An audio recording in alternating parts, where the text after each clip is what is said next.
Waouh, je vois qu'aujourd'hui, on est un peu de partout, du côté du Bénin, du Gabon, Côte d'Ivoire, RDC. Voilà, j'espère que vous allez bien, vous tous, du côté du Cameroun. Bonsoir, bonsoir, bonsoir, ambassadrice Louise Diouf, Sami Mavanga, Amanda Dabi. Donc, bonsoir tout le monde. Je vois que vous êtes vraiment nombreux. Et je vois l'ambassadrice Winnie Matende en Allemagne. Donc, c'est sûr que la lutte continue, la résistance continue. En fait, pour ceux qui nous ont rejoints pour la première fois, nous sommes la Vision L'Achève. La Vision L'Achève, c'est une représentation de ce que nous voulons être, pas de ce que nous vivons actuellement. Vous savez, dans la vie, il y a deux choses. Il y a la réalité actuelle et il y a la réalité que nous souhaitons vivre dans l'avenir. Et nous avons constaté que la pauvreté est un problème en Afrique, chez les Africains, aussi bien au niveau du continent qu'au niveau de la diaspora. Et cette vision a eu le mérite de découvrir que le problème de la pauvreté se trouve dans notre manière de combattre la pauvreté. Donc, se trouve dans l'ignorance, se trouve dans l'impréparation, se trouve dans la mauvaise culture que nous avons héritée, la culture économico-financière, que nous avons héritée avec la colonisation ou l'occidentalisation qui est venue dans notre continent et qui nous a amené un modèle économique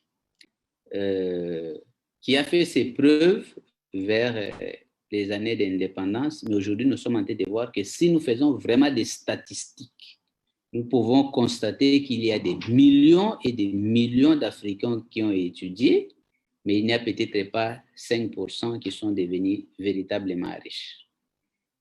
Et par là, nous avons compris que nous ne devons pas croiser les bras et nous ne devons pas continuer à faire toujours des choses de la même manière et attendre que les résultats changent. J'ai toujours paragraphe ici Einstein pour rappeler à chaque ambassadeur, à chaque ambassadrice et à tous les Africains que ce n'est pas le fait de continuer à faire toujours les mêmes choses qui nous donneront les résultats différents. On doit être intellectuel, ça veut dire être capable de constater un moment qu'il y a quelque chose qui ne va pas. Qu'est-ce qui ne va pas? Est-ce que pourquoi je n'obtiens pas les résultats que je désire? Est-ce que ma méthodologie, ma façon de travailler, qu'est-ce qui se passe? Et vous devez être capable d'apporter des changements nécessaires pour que les choses changent. Alors, donc, le changement en soi, on ne peut pas changer notre situation économico-financière si nous ne commençons pas par changer d'abord notre mentalité, notre manière de percevoir, nos habitudes et certaines choses à nous. Et c'est ça le travail de vision. Notre objectif, c'est que qu'il y ait de plus en plus des gens, des Africains ou des personnes nées de familles pauvres qui changent de culture financière, qui acquièrent l'intelligence financière et qui comprennent que l'acquisition de l'intelligence financière, c'est la meilleure forme de lutte pour sortir de la pauvreté.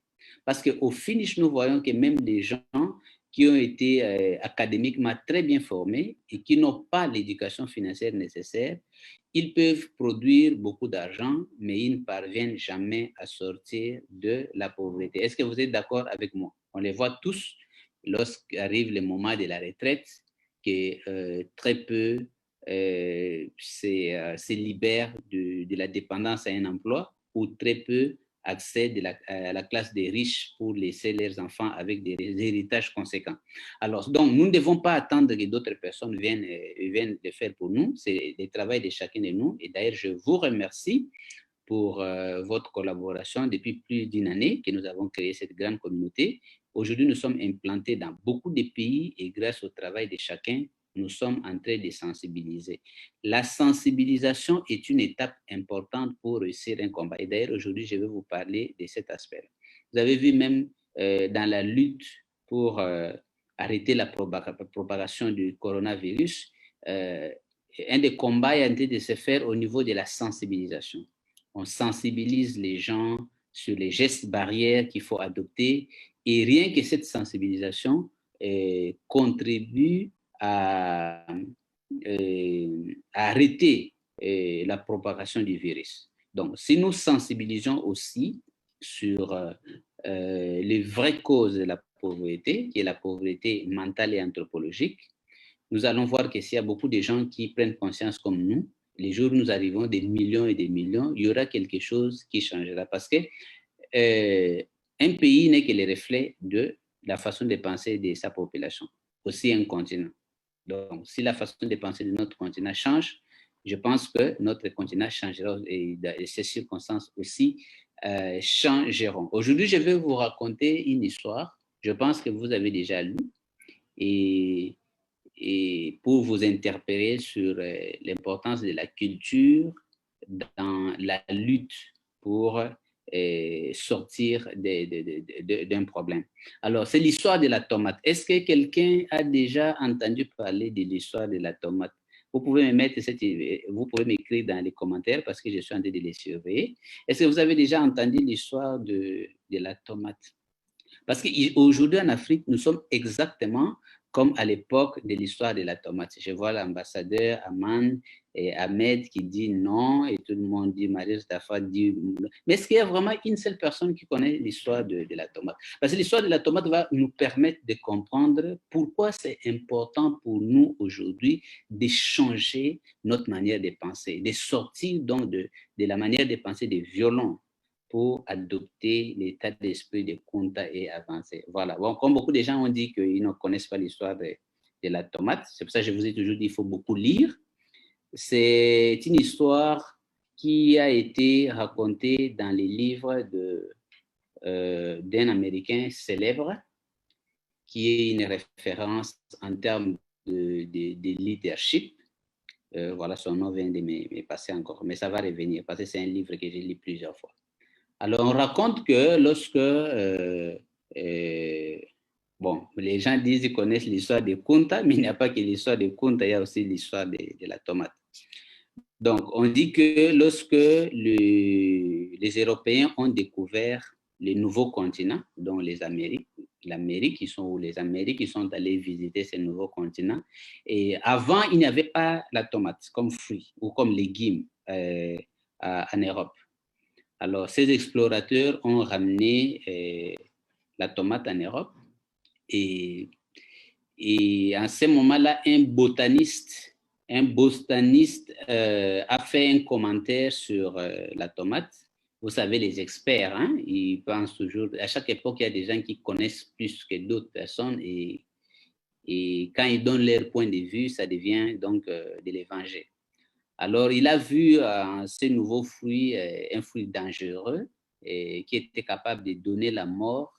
Et il a fait une description vraiment chaotique de la tomate pour dire que celui qui mangerait ces fruits pouvait mourir, il pouvait avoir toutes sortes de maladies jusqu'à perdre la vie. Conséquence, il y a une peur. Donc, la tomate avait été perçue comme un fruit dangereux en Europe. Et personne ne pouvait manger la tomate. On pouvait utiliser juste la plante dans les jardins pour orner, mais on ne pouvait pas manger la tomate. Mais qu'est-ce qui s'est passé? Pendant ces temps-là, les Occidentaux qui allaient peupler les nouveaux continents étaient confrontés à une maladie. C'est une maladie qu'on appelle scorbut. Je ne sais pas en français si c'est ça. Scorbut, c'est une maladie qu'on souffre par manque de vitamine C. Manque de vitamine C. Et cette maladie, si vous allez voir dans l'histoire, avait tué des millions et des millions, des millions, des millions de gens. Alors que la solution pour se prévenir ou se guérir de cette maladie était tout simplement de pouvoir manger la tomate. Parce que la tomate avait beaucoup de vitamine C. Mais parce que les gens avaient mis dans la tête, c'est quelque chose qui n'était pas vrai, mais ils avaient cru comme ça, que la tomate était un légume dangereux. Et même si les gens mouraient et que la solution c'était la tomate, personne ne prenait le risque de manger la tomate. Et par la suite, parce que les gens ont fait des expérimentations et un président s'est impliqué même pour faire la sensibilisation, pour expliquer aux gens que ce n'est pas dangereux, vous pouvez essayer, c'est ça la solution. On a commencé à manger la tomate et au fur et à mesure que les gens commençaient à manger ces nouveaux légumes, cette maladie scorbut avait disparu, avait disparu. Donc, par cette histoire, je voulais donc vous montrer que qu'importe une solution qui peut nous sauver d'une situation, mais nous avons nos préjugés, nous avons notre mentalité, nous avons nos jugements anciens qui peuvent constituer un obstacle. Et pour les cas de toute personne aujourd'hui qui veut lutter, surtout les Africains qui veulent sortir de la pauvreté pour devenir riches, un des grands obstacles, c'est ce qu'on avait déjà inculqué dans nos têtes. Les Africains savent d'une manière ou d'une autre que l'argent, c'est quelque chose de dangereux. L'argent, c'est quelque chose qu'il ne faut pas avoir. Vous allez voir que si vous commencez à étudier les anecdotes, les paroles, les chants populaires en Afrique, un peu partout, il y a un peu cette apologie-là de la pauvreté et un rejet. On a des relations problématiques avec l'argent. Donc, quelqu'un va faire l'apologie de la pauvreté du matin au soir, l'argent ne sert à rien, ça ne sert à rien de lutter autant pour l'argent, nous allons mourir, l'argent va rester, et voilà, toutes sortes tous ces genres de choses que vous connaissez. Mais il est capable le soir de se retrouver face à un besoin financier, mais de demander à son frère. Mais si son frère dit qu'il n'est pas à mesure de lui venir en aide et de briser, donc de créer des inimitiés, de créer des frustrations et de commencer à traiter les gens de tous les mots. Donc, comment logiquement vous pouvez avoir la force de travailler pour quelque chose que vous détestez? Ça ressemble à des gens qui veulent se guérir de cette maladie sur scorbut tout en sachant que, en mettant dans la tête que la tomate était un fruit dangereux. Donc, notre objectif, vision la chèvre, suivez-moi, je ne sais pas si vous avez compris l'histoire de la tomate, c'est notre responsabilité que chaque Africain comprenne que dans le monde moderne, on ne peut pas vivre sans argent dans l'économie moderne, que l'argent en soi n'est pas mauvais. L'argent est la représentation des richesses et les richesses existaient en Afrique même bien avant l'arrivée de l'Européen. Donc, si les richesses ne sont pas mauvaises, l'argent, ce n'est pas mauvais et ça vaut la peine. L'idéal de pouvoir devenir riche est un idéal qui vaut la peine. Nous nous battons dans cette vision pour que les gens se libèrent de la pauvreté parce que ce n'est pas une bonne chose. Nous ne devons plus être le siège mondial de la pauvreté. Nous devons devenir le siège mondial de la prospérité. Nous avons un continent riche en termes de ressources. Nous avons un peuple très riche et nous croyons que si nous pouvons nous débarrasser du concept de pauvreté, nous aurons le courage de nous orienter comme investisseurs parce que nous sommes dans une communauté qui encourage les gens à devenir des investisseurs, à devenir des entrepreneurs, mais non pas seulement à se limiter au mode emploi. Ce n'est pas que l'emploi est mauvais, mais c'est un stade. Quand tu trouves un emploi, c'est pour travailler, appliquer certains plans et certaines stratégies et passer au niveau supérieur où vous devez devenir entrepreneur, où vous pouvez devenir aussi investisseur.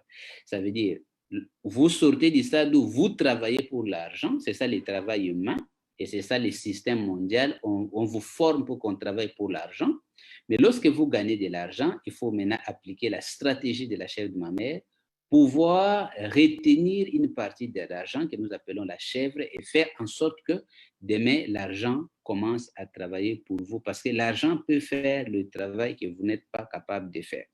Nous voyons aujourd'hui, surtout dans le monde francophone, dans les mondes francophones, regardez dans nos mondes francophones, essayez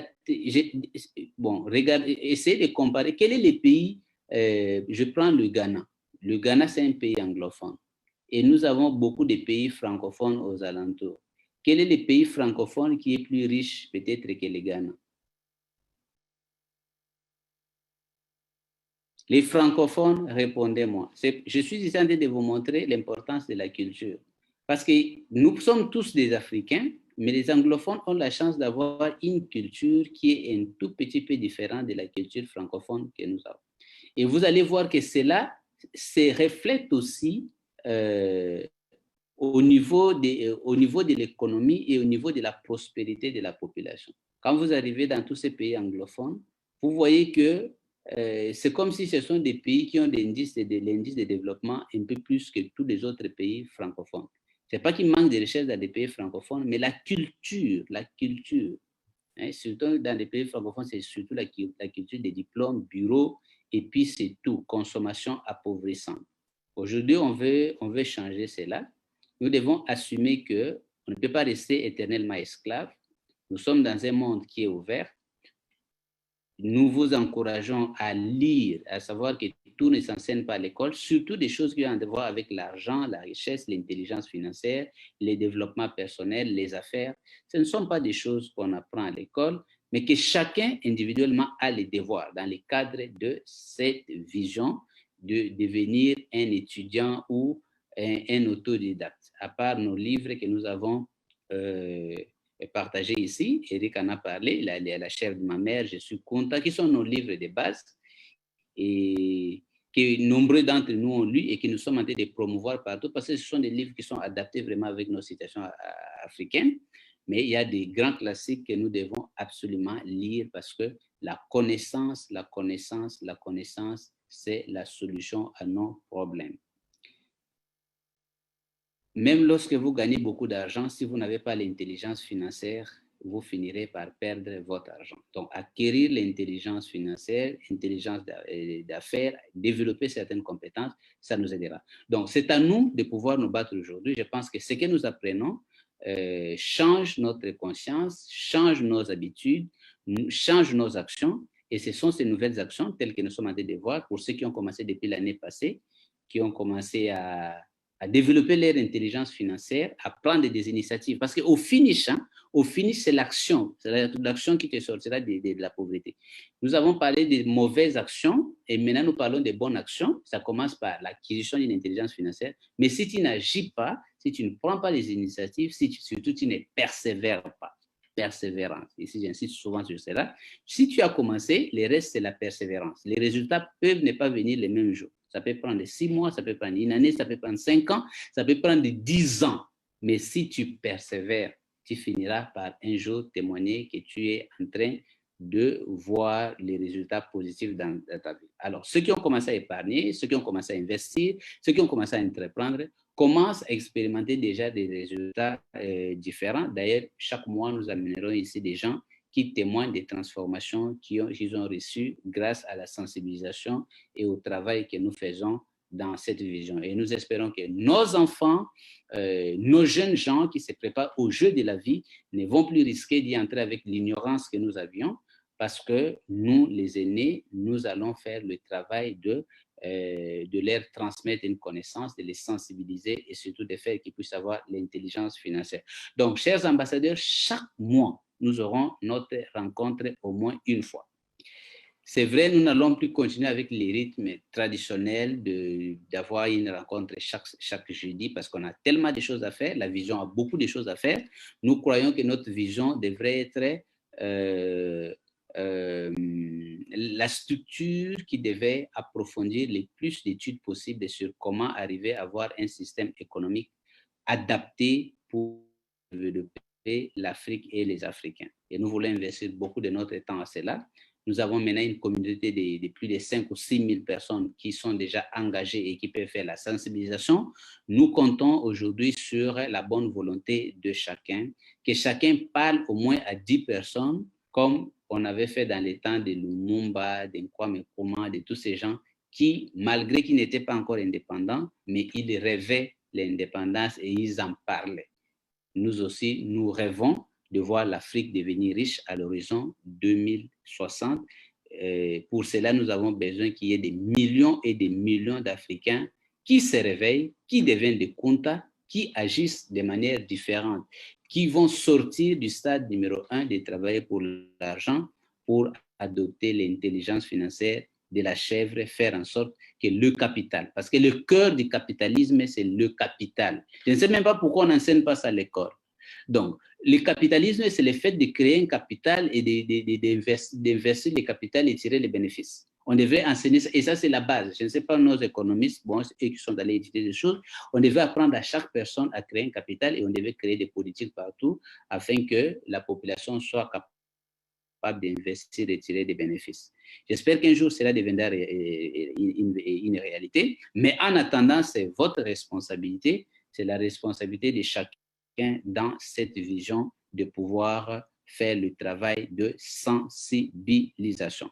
Donc, pour nous, nous reconnaissons l'importance des connaissances. C'est la connaissance qui transforme. Et nous apprenons comme il y a certains qui sont en train qui n'ont pas encore fini leur programme, ceux qui ont déjà fini, on vous a encouragé de vous orienter vers l'entrepreneuriat, vers les investissements. Et chaque jour, nous sommes en train de travailler parce que nous savons que quelque chose peut changer dans la vie des millions de personnes. Donc, merci beaucoup. Aujourd'hui, c'était plus pour vous motiver, pour vous dire que ce n'est pas fini. Le combat continue. Chacun doit se battre jusqu'à la victoire finale. C'est un style de vie. C'est un style de vie. Vous voyez, même dans des professions traditionnelles, quand quelqu'un devient médecin, il travaille toute la vie comme médecin. Enseignant, il travaille toute la vie comme enseignant. Ça veut dire que quand tu adoptes la nouvelle mentalité, la mentalité économique de la chèvre, c'est pour t'accompagner toute la vie. Il faut faire carrière. Ce n'est pas pour un mois, hein, pour 2 mois. Oui, chers ambassadeurs, ce n'est pas pour ça. C'est pour devenir un style de vie. Que tu es quelqu'un qui valorise les connaissances et que tu es quelqu'un qui a des habitudes différentes, surtout quelqu'un qui crée un capital et qui devient spécialiste dans l'art d'investir son capital afin de faire du bénéfice. Ce n'est pas facile. Parfois, il y a beaucoup de défis, mais chaque chose devient facile à force d'apprendre et de s'entraîner. Plus nous serons nombreux à nous entraîner, à apprendre, plus nous pouvons espérer que demain, beaucoup de gens pourront sortir de la pauvreté et devenir riches. Voilà, chers ambassadeurs, j'espère que vous avez des questions que vous allez pouvoir nous poser, surtout ceux qui sont des nouveaux. Sinon, je vais laisser donc l'antenne à Eric, parce que c'était important. Les gens ont dit, c'est très important, coach, que tu puisses venir intervenir encore une fois, même pendant quelques minutes, parce qu'on a encore besoin de vous. Alors que moi, j'estime que vous êtes déjà des leaders, vous êtes déjà des Ricardo, vous êtes déjà des Kunta. Vous pouvez faire les combats sans que je sois tout le temps derrière vous. Merci beaucoup, Eric. Merci coach. Voilà. Effectivement, comme tu l'as si bien dit, merci pour ton temps parce que ce temps-là, on le sait combien il est précieux. Et voilà, l'objectif de ce programme était clairement que chacun aussi puisse devenir un propre leader là où est-ce qu'il est. Il y a déjà plusieurs personnes qui ont déjà bien avancé, qui ont fait de ce combat leur priorité. Et ça, franchement, c'est vraiment, vraiment super. Voilà pourquoi aussi, pendant toute cette année, nous avons eu le temps de bien analyser avec toutes les données, les informations que nous avions récoltées de gauche à droite pour avoir un petit peu une stratégie qui a évolué. Et comme je disais tout au début, ce petit temps mort n'était pas un temps où on a arrêté le programme, il continuait simplement, nous réadaptons notre façon de pouvoir être plus pertinent, plus percutant partout dans le monde. Alors, comme je l'ai dit tout à l'heure, ça passe par des formations plus pratiques, plus individualisées, plus personnalisées, avec des sujets un peu plus dans les tendances et dans l'actualité. Mais c'est aussi des conférences terrain qui aura lieu.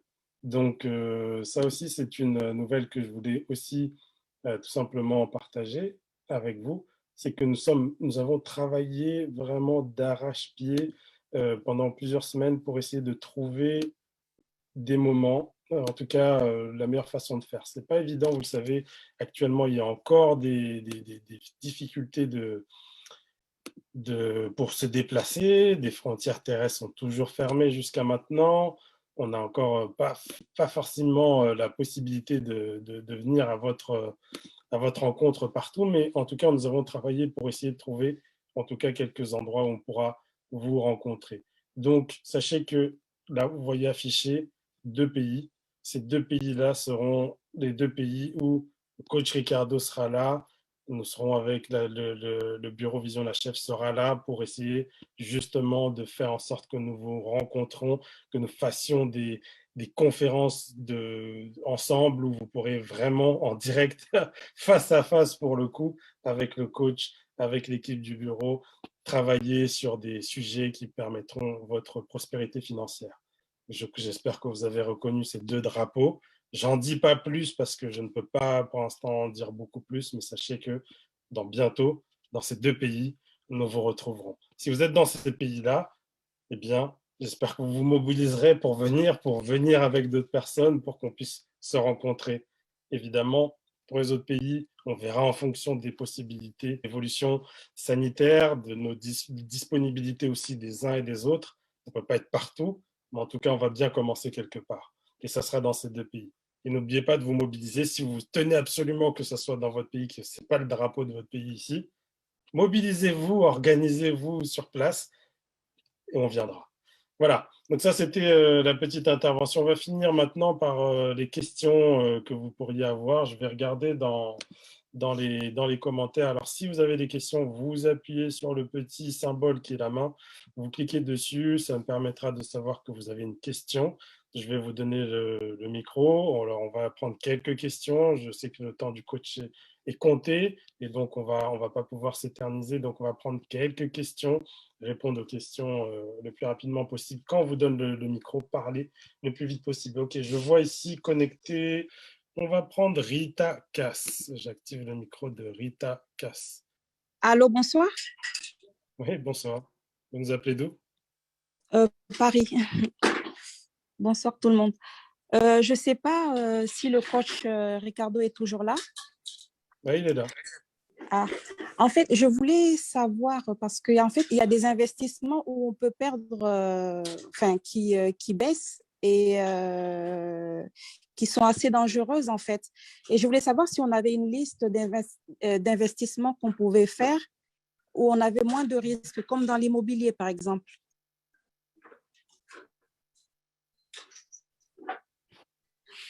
Et Allô? Oui, bonsoir, coach. Oui, Allô? bonsoir, l'ambassadrice. C'est quelle ambassadrice? C'est Rita. Allô? Ok, merci. Oui, merci. J'ai bien compris votre question.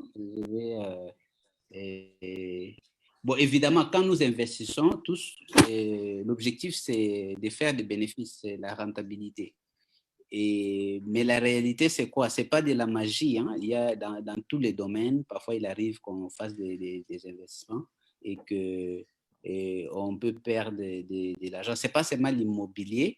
D'ailleurs, même l'immobilier, il y a des moments où on gagne de l'argent, il y a des moments où on perd de l'argent. Parce que c'est quoi? C'est les jeux d'évaluation. Et l'évaluation, c'est, comme j'ai dit, ça suit la loi de l'offre et de demande. Je prends un exemple. Quand tu as une maison, quand tu as ta maison que tu évalues à 500 000 dollars, mais si tu vas demander à la banque, tu veux prendre un crédit, tu vas voir que la banque aura tendance de l'évaluer moins, à moins de 200 000 dollars. Mais si tu vas, si tu vas demander aux gens des fiscs pour l'évaluer, ils auront tendance d'évaluer ça à 800 000 dollars pour que tu payes plus. Donc, ça veut dire qu'il y a cette relativité-là dans les marchés qui fait que parfois, selon la loi de l'offre et de demande, tel ou tel secteur de business peut vous amener à perdre de l'argent. D'ailleurs, j'ai toujours dit ici, j'ai dit, si vous avez choisi d'investir, vous devez vous dire que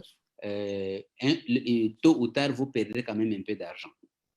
Même si au finish, vous gagnerez toujours. Mais cela ne doit pas nous mettre dans la mentalité de la peur. Regardez, c'est mieux de perdre de l'argent, par exemple, vous avez de l'immobilier, même si vous n'avez pas gagné, mais vous aurez votre immobilier, que de vivre de la consommation appauvrissante où vous n'avez jamais perdu l'argent, vous avez toujours... Parce que la plus grande perte d'argent, c'est ce que nous faisons dans la consommation appauvrissante, à acquérir des choses qui nous amènent nulle part. Alors, même si vous acquérez des immobiliers aujourd'hui qui ne sont peut-être pas rentables à cause de certains facteurs, mais avec toute la croissance démographique, qui vous dit que dans 5-10 ans, ça ne sera pas un domaine qui sera croissant.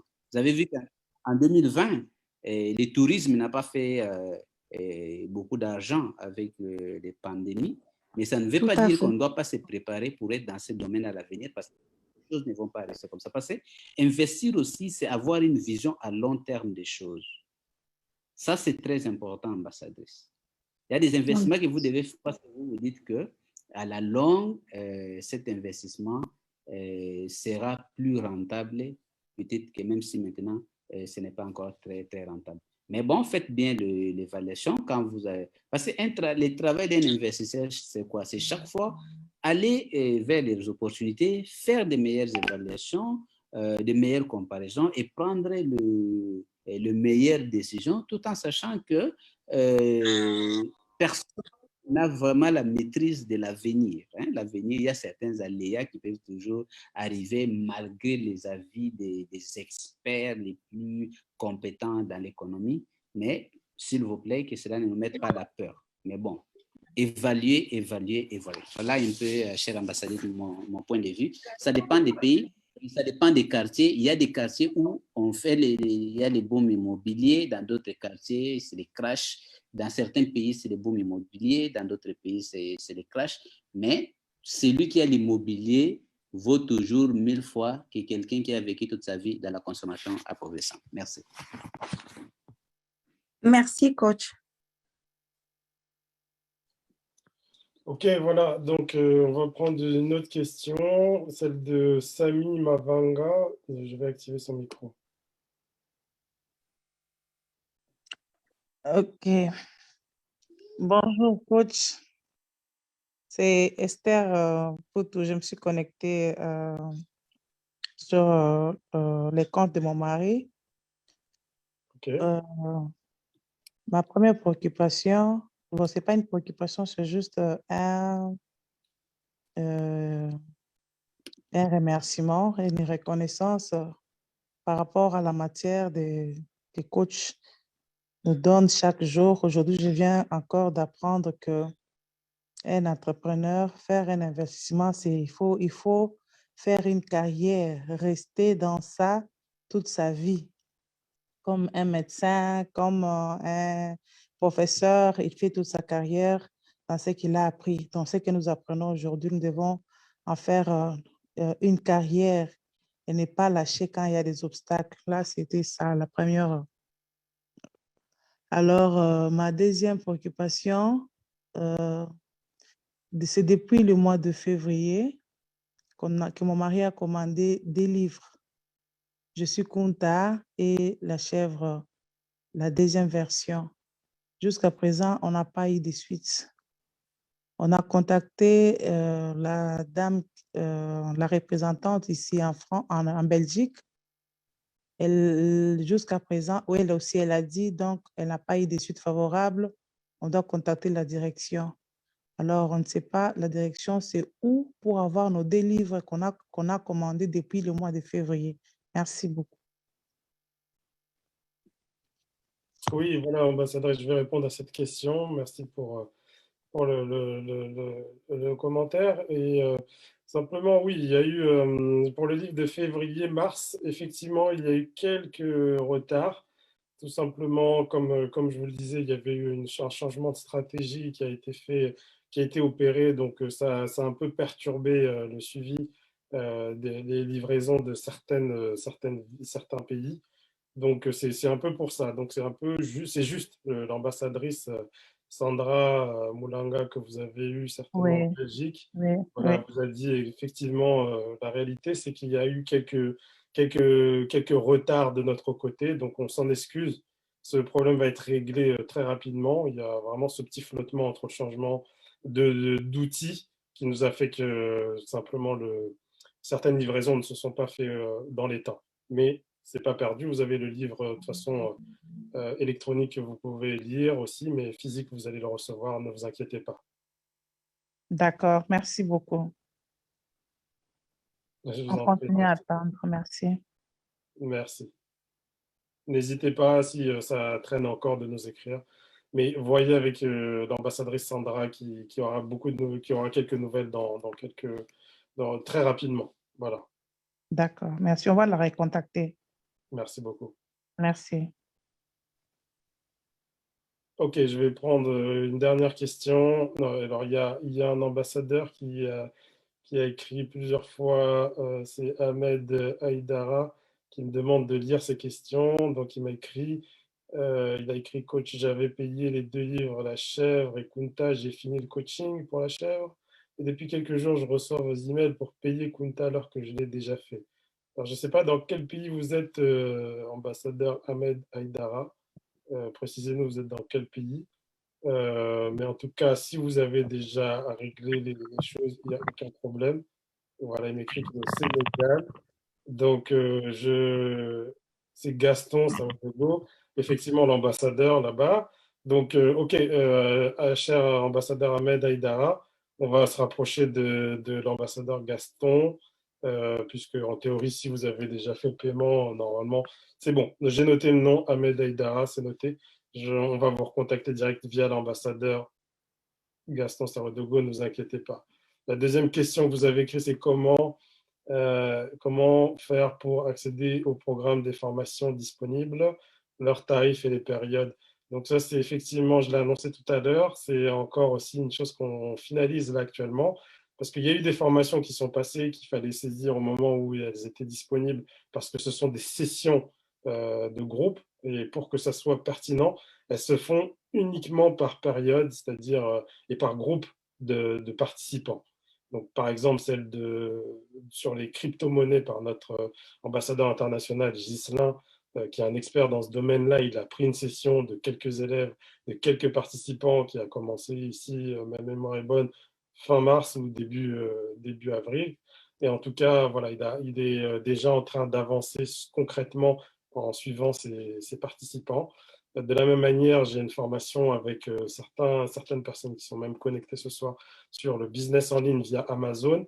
On avance par groupe et on peut pas intégrer d'autres personnes en plein milieu, sinon ça va être difficile de suivre le rythme qui est déjà très, très soutenu. Mais en tout cas, voilà. Donc, il y aura d'autres sessions.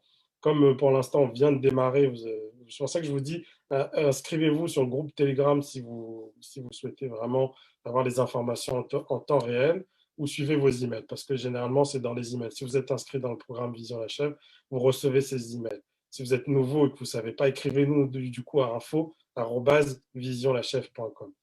OK, on va s'arrêter là parce que je sais que le coach est pris par le temps et qu'on va s'arrêter ici. On va se retrouver de toute façon prochainement. Voilà, merci beaucoup à tous d'avoir participé à cette conférence ce soir.